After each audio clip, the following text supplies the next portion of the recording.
안녕하세요. 책 읽는 뮤주입니다. 오늘 소개할 책은 나이 드는 게 두렵지 않습니다. 적게 벌어도 잘 사는 노후 준비의 모든 거, 요코테 쇼타 지음, 윤경희 옮김, 출판사 중앙북스, 출간 즉시 일본 아마존 분야 베스트셀러, 미래에셋 투자연금센터 김경록 대표 강력 추천, NHK 아사히 TV 주목 1급 노후 설계사가 쓴 화제의 신간, 돈과 재산부터 건강, 이혼, 상속, 요양까지 이 책 한 권이면 노후가 편해진다. 요코테 쇼타 1972년생으로 일본 최고의 노후 설계사로 손꼽힌다. 부동산 회사인 일본 재탁에 근무하며 연금, 상속과 같은 자산 문제를 주로 담당했고 수만 건 이상의 상담을 진행했다. 부동산, 유산, 이혼 등 법률적인 조언과 자녀 및 인간관계, 치매와 암을 비롯한 건강관리 등 복잡한 노후 문제들까지 탁월하게 해결해 주목받기 시작했다. 특히 가족 신탁 전문가로 정평이 나 있는 그는 지금껏 250세대 넘는 가정을 전담, 자문했으며 총 790억에 이르는 고객 자산을 관리하고 있다. 초초고령 국가인 일본에는 무수한 노후 전문가들이 존재하지만 그 중에서도 단연 최고로 꼽히는 1급 노후 설계사답게 300억대 자산가로부터 의사, 국회의원, 대학 교수, 농부, 자영업자, 사업가, 기술자 등에 이르기까지 고객층이 매우 폭넓다. 고객의 자산 규모나 직업, 연령, 가족의 형태와 상관없이 누구에게나 맞춤형 노후 전략과 인생 설계를 제시해온 그는 NHK 방송 프로그램 클로즈업 현대 플러스와 월간 문춘, 아사히 TV, 와이드 스크럼블 등을 비롯해 일본 주요 언론 매체에 다수 출연하여 국민 노후 해결사로 활발히 활동 중이다. 작가의 말, 계획이 있는 노후는 절대 흔들리지 않는다.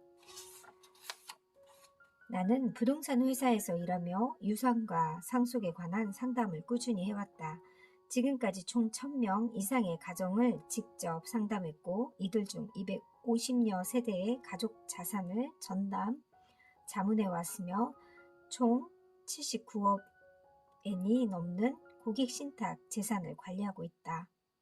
주로 돈과 건강, 인간관계 등 노후에 닥칠 전반적인 불안 요소들을 해결하면서 바쁜 나날을 보내왔고 감사하게도 이렇게 책을 펴내기까지 했다. 이 책을 쓰기 위해 정말 오랫동안 많은 공을 들였다. 현장에서 내 모든 경험을 총동원하는 것은 물론 공공기관의 연구 자료 등도 활용해 연령대에 따라 일어날 수 있는 주요 노후 문제와 그 해결책을 연표 형식으로 알기 쉽게 정리했다. 남은 인생도 마음먹기에 따라 얼마든지 좋은 방향으로 바꿀 수 있다. 나는 그렇게 믿고 있다. 여러분도 그러길 바란다. 요코테 쇼타. 정말 이 책은 정말 이 저자가 정성 가득하게 쓴 글이라는 생각이 읽으면서 들었고요. 미리 노후가 되기 전에 이 책을 충분히 천천히 읽어봐도 아주 좋을 것 같은 그런 유익한 책이었습니다. 추천의 말, 나이 드는 게 불안하다는 사람들에게 권하는 노후 지침서, 김경록 미래에셋 투자연금센터 대표. 노후에 관련된 강의를 할 때마다 인생 후반에 일어나는 문제들을 시간 순서로 정리한 책이 있으면 도움이 되겠다는 생각을 하곤 했다. 그러던 중 최근 일본 노후 설계사 요코테 쇼타가 작가가 쓴 나이 드는 게 두렵지 않습니다를 만났다. 이 책은 50세, 51세, 53세 말 그대로 연령에 따라 노후에 일어날 주요 사건을 연표처럼 기술했다. 60세를 들춰보니 연수입은 절반으로 삭감되고 일은 신입 사원급으로 돌아간다는 내용이었다. 무릎을 쳤다. 실제 우리나라에서 주된 직장에서 퇴직을 하면 연수입이 절반으로 뚝 떨어진다. 61세는 정년퇴직의 충격에서 오는 우울증을 주의하라는 자가 진단을 해볼 수 있는 체크리스트까지 담겨져 있다. 참으로 유용하다. 차례 1부 50부터 고생하는 인생, 50부터 편해지는 인생, 50세 이후 당신에게 다가올 노후 문제들, 2부 마지막까지 건강하고 우아한 삶을 위하여 1부 50부터 고생하는 인생, 50부터 편해지는 인생. 부모를 돌보는 일에는 두 가지 복병이 도사리고 있다. 우선 첫째는 일과 돌봄 활동을 동시에 할 수 있느냐의 문제다. 다른 하나는 신체만이 아니라 정신적으로 예상치 못한 큰 변화가 생긴다는 점이다. 부모를 돌보는 과정에서 빠져나올 수 없을 것 같은 구덩이에서 허덕이고 괴로워하다가 결국은 돌봄 우울을 겪기도 한다. 예전과 달리 지금 시대는 아내가 시부모를 봉양하는 게 당연하지 않게 되었다. 돌봄이 필요한 고령자는 급증하고 있지만 돌봄 종사자는 감소하고 돌봄에 필요한 비용, 부담은 지속적으로 증가하고 있기 때문이다. 간병으로 인한 조기퇴직은 최대한 미루고 미뤄라. 더 심각한 문제는 간병이 언제까지 이어질지 알 수 없다는 사실이다. 한번 퇴직해버리면 재취업이 지극히 어려워진다는 것도 우려되는 지점이다. 혼자 짊어질 생각 말고 팀 플레이를 하라. 나 혼자 해결해야지 하는 사고방식도 돌봄 퇴직을 하게 만드는 이유 중 하나가 될 수 있다. 그러나 간병은 가족과 공적 기관이 함께 팀을 이루어 하는 게 정답이다. 부모의 연금과 자산에 따라 어떻게 돌봄 서비스를 받는지 아는 것도 중요하다. 돌봄 퇴직을 하지 않는 사람은 회사에 자신의 사정을 설명해서 양해를 얻고 업무 분담을 요청하는 방법을 추천한다. 여기서 공적 돌봄 서비스까지 잘 활용하면 개인적인 시간도 확보할 수 있다. 또한 아직까지는 돌봄 시설에 들어가길 꺼리는 고령자가 많다. 이때 부모의 기분을 배려하지 않고 자녀 입장에서 일방적으로 시설 입소를 권하면 당연히 갈등이 일어난다. 정리하자면 일단 지금이 얼마나 있고 협력자는 누구부터인지 확인하자. 그런 다음 실천 가능한 것과 실천이 가능하지 않은 것으로 나눠서 그에 맞게 대응책을 마련해야 문제를 해결할 수 있다. 갱년기를 겪는 아내의 분노가 폭발하다. 갱년기 장애는 평균 51세부터 최고죠. 폐경이 시작하는 평균 51세부터 갱년기 장애가 가장 극심해진다고 할 수 있다. 갱년기 여성을 힘들게 하는 1순위는 바로 남편이라고 합니다.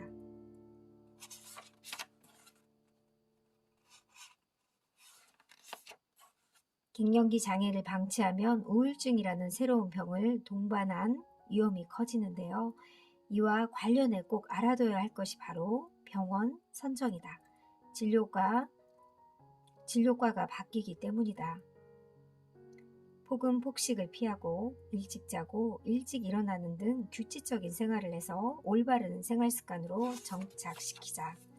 부모님이 돌아가신 후 유산 상속 다툼이 시작되다. 상속이 많이 발생하는 때는 아버지가 평균 수명 81세, 어머니 87세가 맞이하는 즈음이다. 그때 상속인에 해당하는 자식의 나이는 적어도 50에서 55세일 것이다. 기혼자라면 자신이 사망했을 때까지 포함해 최대 6회까지 상속을 경험한다. 상속 분쟁은 해당 자산이 설령 수백만 원밖에 되지 않더라도 일어나려면 일어나는 법이다.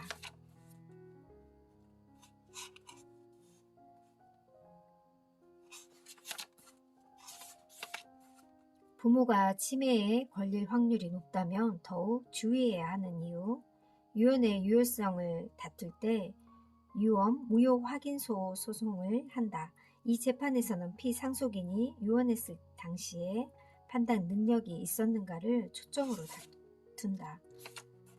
내가 관여했던 관여했던 상담건에서도 다른 지방의 공중 사무소에서 유언 절차를 밟고 있을 때 비디오 카메라로 기록을 남기는 것이 조건인 경우도 있다. 세무서와 변호사라 해서 반드시 상속의 전문가라고 단정할 수 없다는 사실을 명심해야 한다.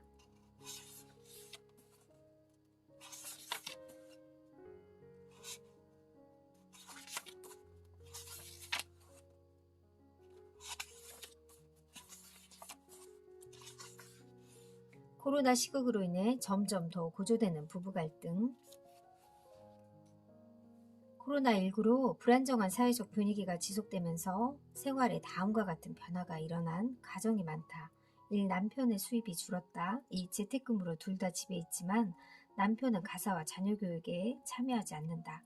3. 아내는 저녁 식사는 물론 점심 식사까지 매일 차려서 힘들다. 4. 스트레스 탓에 남편의 폭언과 폭력이 늘었다. 5. 일이 줄어서 정신적으로 금전적으로 힘든데 상대는 알아주지 않는다.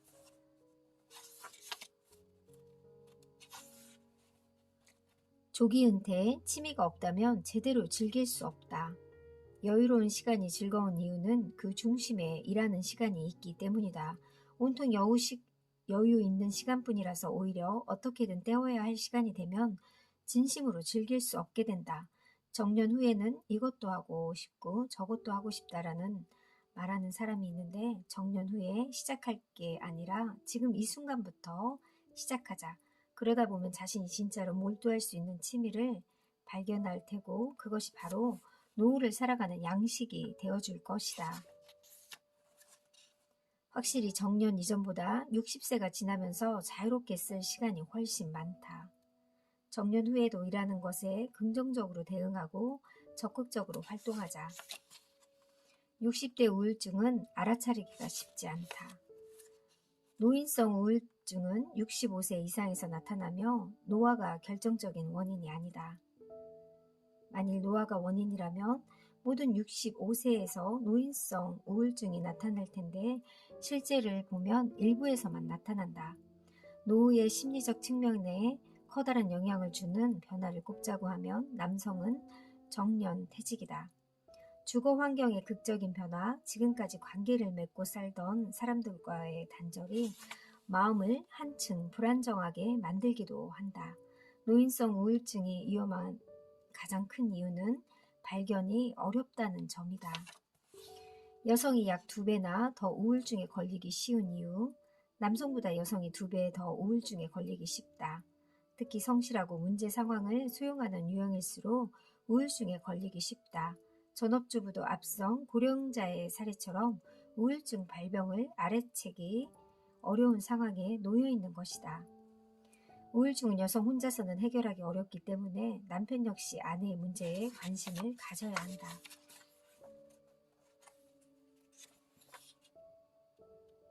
우울증을 털어내는 아침 15분 산책. 우울증을 유발하는 여러 요인 중 하나로 세로토닌이라는 신경 전달 물질 감소가 있다.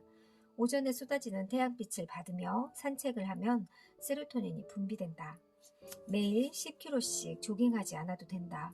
그럴 필요도 없다. 그저 15분씩 아침에 산책하고 비가 오는 날은 쉰다. 무리하지 않는 선에서 오래도록 꾸준하게 하는 것이 비결이다.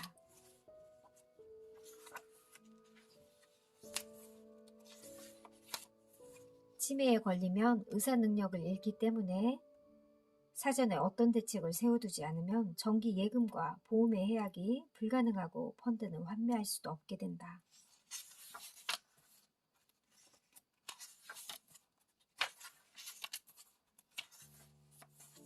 오르면 손해보는 연금 수령 시기. 연금은 원칙적으로 65세부터 수급하지만 60세부터 70세 중에서 언제 수령할지는 자신의 의사로 선택할 수 있다.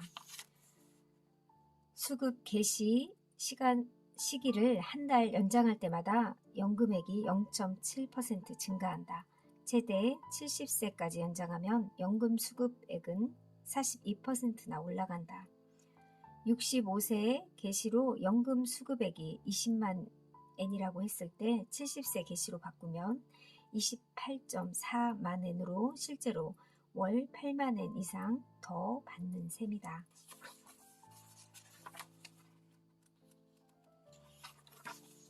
평생 모은 전 재산이 10년도 못 가 사라지다. 의료비와 돌봄비가 한꺼번에 물밀듯이 들어오는 시기, 70세가 되면 이제 일터로 향하는 사람은 거의 없다. 많은 사람이 65세부터 받는 연금 수입에 맞춰 생활한다. 갖고 있는 자산이 만약 현금으로 460만 엔이라면 약 12년 정도에 고갈되는 셈이다. 그렇게 되면 70세 시점에 1000만 엔의 현금이 있더라도 10년도 못 가 사라질 것이다. 여성과 남성으로 나눠 살펴보면 특히 신경을 써야 할 질병이 달라진다. 오른쪽 표 18을 보면 남성은 뇌졸중 등의 뇌혈관 질환이고 돌봄이 필요한 원인 중 30%를 차지한다. 여성의 경우는 돌봄 원인으로 가장 많은 것이 치매로 20%에 이른다. 또한 여성은 골절과 관절 질환이 남성보다 많다.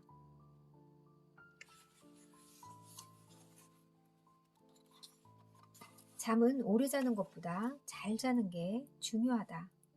실제로 수면의 질이 나쁘면 질병에 걸리기 쉬워진다는 사실이 과학적으로 입증된 바 있다. 질 좋은 수면은 잠잘 때만이 아니라 낮 동안 활동하는 데도 큰 영향을 끼친다.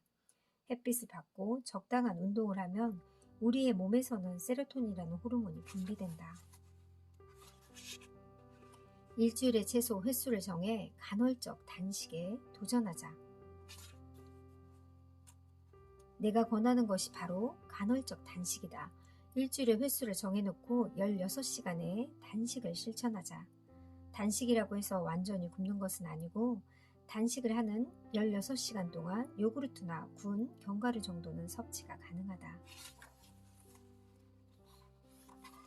자녀와 같이 살지 말고 자녀의 집 근처에서 같이 살자. 누구와 살 것인가에 대한 나의 결론은 이렇다. 부부 두 사람과만 살거나 1인 가구를 유지하고 사는 장소는 자녀가 사는 집의 근처가 가장 이상적이다.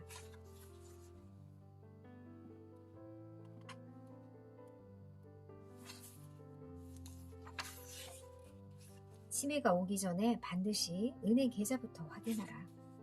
치매로 인해 생기는 이러한 문제는 가족 신탁으로 깔끔하게 해결할 수 있다.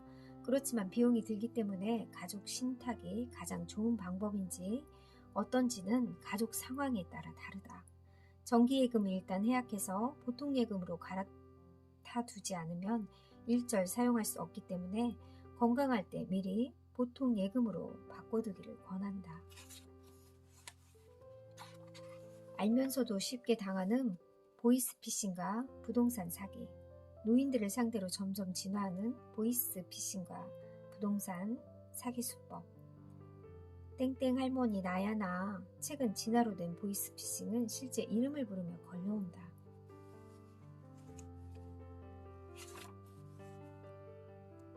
피해자 중 60세 이상이 약 88%였고 이 중 3명 중 2명은 여성이다.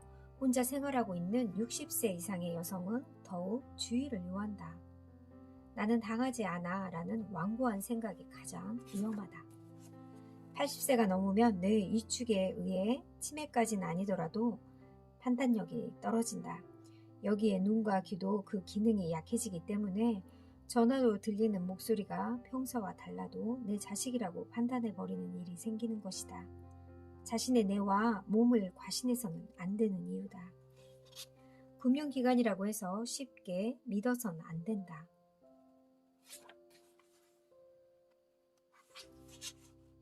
사기꾼들이 유독 자주 쓰는 수법과 말투 이런 것도 나오는데요. 이런 것도 알아두면 좋을 것 같습니다.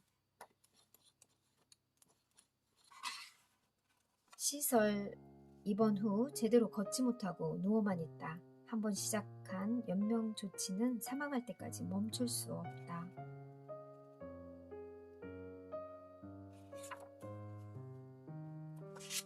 담당 의사 역시 하고 있던 연명 조치를 멈춰달라는 요청에 순순히 응하지도 않는다. 소송에 휘말릴 위험이 있기 때문에 환자가 곁에 있는 자녀의 말만으로 그렇게 간단히 연명 조치를 멈출 수 없다. 가족에게 연명 조치를 멈추겠다는 결단을 내리게 하는 것 또한 그들에게 얼마나 깊은 마음의 상처를 남기는 것이겠는가. 그러니 판단 능력이 있는 동안 자신이 마지막 시기를 어떻게 맞이하고 싶은지 생각해서 확실히 준비해두는 게 중요하다. 그러니까 본인 스스로 미리 얘기하는 게 참 중요한 것 같습니다. 그러니 부디 의사 능력이 있는 동안에 본인이 연명 치료나 간호 방식에 관한 의사를 확실히 표시해두자. 장수의 비결은 생활 습관이 전부다. 장수 지역 주민들의 반드시 지키는 9가지 습관. 일상생활에서 규칙적으로 자주 몸을 움직인다. 삶에서 보람을 느끼고 매일 아침 일어나야 하는 자신만의 목적이 있다. 휴식 시간이나 티타임, 스트레스를 줄이는 자신만의 생활 습관이 있다. 식사 시 약간 배부른 느낌이 들면 곧바로 섭취를 중단한다. 식단은 채소 중심으로 구성한다. 적정량의 술을 즐긴다. 건강한 습관을 격려하는 사회적인 그룹이나 모임에 참여한다. 종교단체 활동에 꾸준히 참여하며 서로 돕는다. 가족 간의 정이 깊다. 세계적인 블루존, 장수 왕국이란 명예에서 제외된 오키나와를 통해 확실히 알 수 있다. 매일매일의 생활습관이 바로 여러분의 자신과 건강과 수명을 결정한다는 사실을 말이다. 행복한 노후생활 이 3가지만 기억해라. 바로 자기 자신의 가치관을 정하는 일이 높다. 여기서 말하는 가치관이란 인생에서 가장 우선순위가 높은 거, 나다움을 가장 상징하는 것을 말한다. 반대로 자신의 가치관이 없으면 많은 정보에 휘둘려서 사고의 축이 흔들리고 만다. 소득, 가족, 행복도 이 3가지 관점으로 인생을 바라보는 것이다. 여기에 여러분 스스로도 자신에 맞는 가치관을 발견한다면 더 좋다. 근로소득, 연금소득, 불로소득은 반드시 확보하자.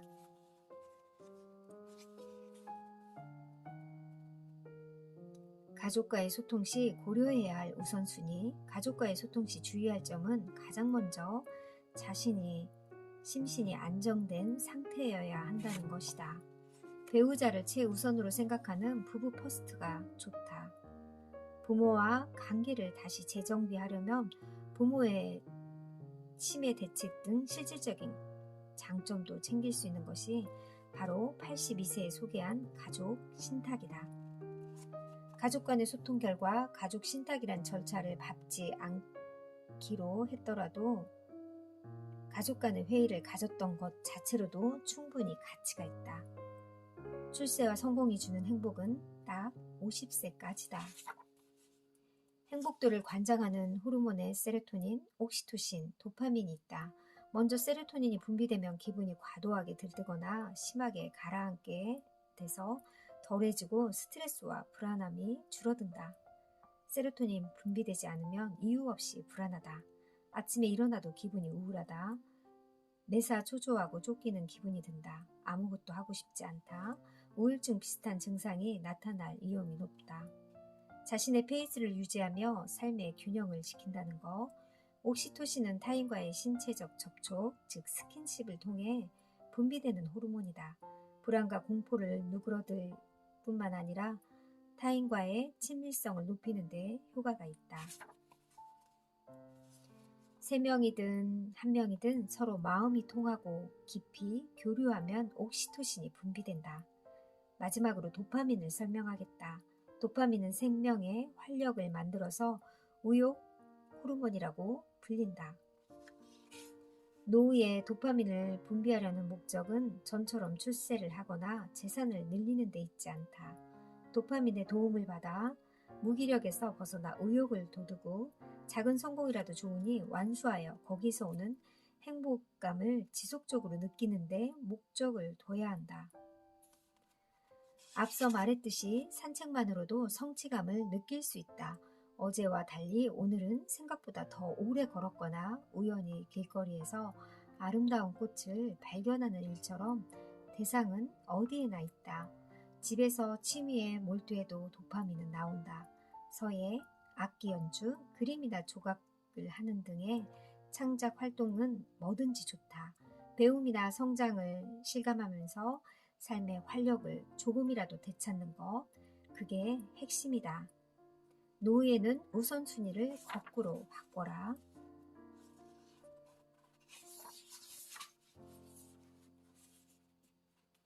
노후라는 골대를 향해 날아올 공의 방향을 정확히 알려주는 책.